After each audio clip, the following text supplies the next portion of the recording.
If you saw yesterday's video, Emma and I took up the 2016 Tacoma and our new drone, played around a little bit, tried to get some shots. We weren't too pleased with the outcome, and so we're going to go up today, we're going to give it another chance, see if we can get some better footage, and have a little fun along the way, huh Emma? That sound good? So here we go. I think I mentioned in yesterday's video that I think the reason that the drone wasn't following accurately is because the sun was pretty intense, and so anytime that you got shadows or bright sunlight it would lose track of the vehicle. And so today it's actually quite a bit overcast, and so I'm thinking that it's going to track a little better today than it did yesterday. We'll find out once we get out there and get it up into the sky.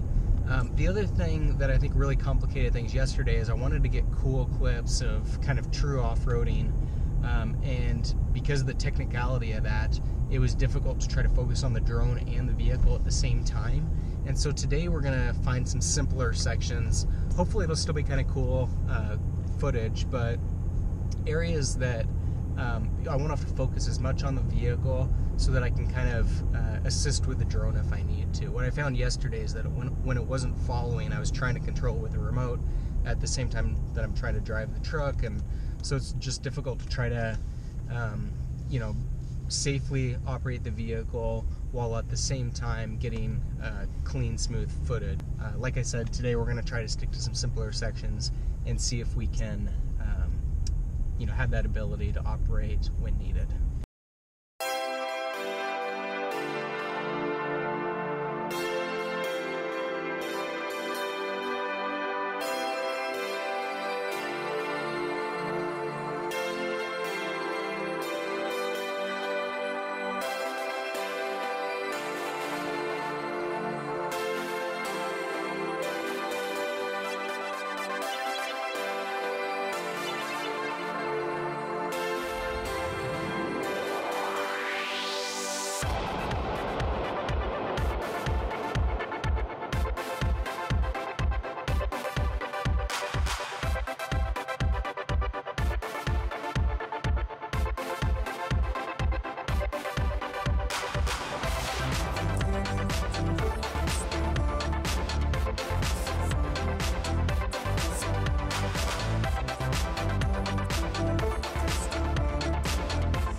So today's video footage wasn't awesome, but I do think it was an improvement from what we came up with yesterday. One of the things that I found is that the drone doesn't truly seem to be capable of following the vehicle, or if it is, I don't know how to do it yet. It more is good at tracking the vehicle. And so if I set it in a certain location and drive past it, it will pan with the vehicle, but that's about it. So I'm a little disappointed by that. I was hoping that I'd be able to go on certain sections and actually have the drone follow me and film me along the way. That kind of driving takes a little bit more coordination with handling the drone at the same time. Like I said, today's video footage was focused more on trying to figure out the drone, and so I'd say it's more trail riding with the Tacoma than off-roading. I am hoping to get some good off-roading footage at some point in the future. For now, still going to master the drone a little bit, and so we are working on just practicing on kind of some gentle terrain. And so I hope you guys enjoyed the video today. For more videos of the 2016 Tacoma, subscribe to my channel. If you've got any comments or questions, leave them in the section below. In the meantime, thanks for watching.